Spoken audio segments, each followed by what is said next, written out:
Kim Chu, open bang makatrabaho ang ex-boyfriend na si Sian Lim?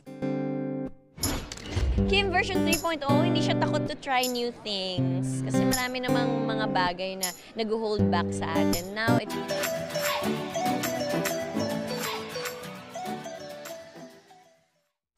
Tulad ng ibang host ng noontime show na, It's Showtime, masaya at excited din si Kim sa kanilang bagong tahanan sa GMA. Ngayong bahagi na rin ng Kapuso Network ang It's Showtime, kung saan isa sa mga host si Kim Chu, open kaya siyang makatrabaho ang ex-boyfriend na kapuso ngayon na si Sian Lim.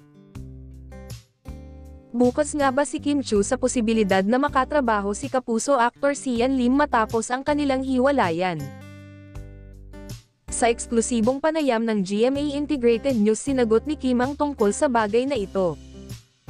Nang tanungin kung willing siyang makatrabahong muli ang ex-boyfriend na si Sian Lim, sagot niya, okay lang naman, mag-guest siya sa Showtime or mag-prod siya.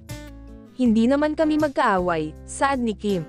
Ayon pa kay Kim, panahon ngayon para subukan niya at maranasan ang mga bago.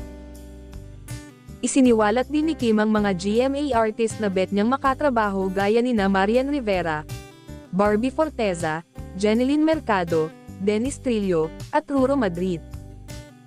Desyembre nitong nakaraang taon nang kumpirmahin ng dalawa ang kanilang paghihiwalay matapos ang halos 12 taon na relasyon.